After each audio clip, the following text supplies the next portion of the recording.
वाक़या सुनाता हूँ। एक सहाबी आए, या रसूल अल्लाह, मेरा पड़ोसी है, उसकी खजूर ऐसे टेढ़ी होकर मेरे घर में चंद उसकी शाखें हैं, उन पे फल लगता है, वो टूट के गिरता है, मेरे बच्चे उठा लेते हैं, हम गरीब हैं, वो भागा भागा आता उनके मुंह से खजूर निकाल लेता है। उसको कहें कि बच्चों पर इतनी ज़्यादती ना करें।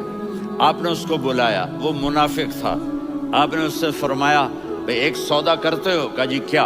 कहा ये खजूर मुझे दे दो और इसके बदले जन्नत में मैं खजूर लेके दूंगा। वो कहने लगा, या रसूल अल्लाह, ये असल में मेरे बच्चों को बहुत पसंद है, कोई और खजूर होती मैं दे देता, ये तो मेरी माजरत है। वो तो मुनाफिक था, वो उठ के चला गया। एक सहाबी बैठे थे, वो कहने लगे, या रसूल अल्लाह, अगर मैं वो खजूर लेके दे दूं तो मुझे जन्नत में ले देंगे? उनका नाम है अबू दाहदाह। आपने कहा हाँ, तू मुझे लेके दे दे, मैं तुम्हें ले दूंगा। वो उसके पीछे चले गए। ए भाई, कितने में बेचोगे? मैंने कहा, जा जा, मैंने अल्लाह के नबी को नहीं दी, तुम्हें कैसे दे दूं?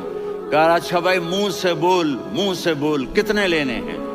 तो उसने जान छुड़ाने के लिए कहा कि अपना सारा बाग मुझे दे दे, खजूर ले ले। बाग में 600 खजूरें और ये खजूर किसी और को देनी है। तो कहता है, पक्के हो, फिरोगे तो नहीं?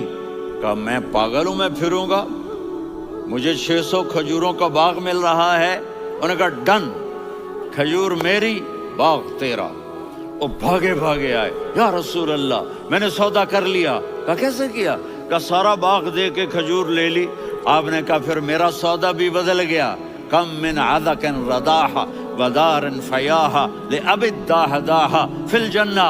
मेरे साथी, मैं अपनी आंखों से देख रहा हूँ कि अल्लाह ने तेरे लिए जन्नत में एक घर नहीं महल बना दिए सैकड़ों, और एक बाग नहीं हजारों बाग तेरे लिए तैयार कर दिए। ये है ईमान की निशानी, ये है मोहब्बत की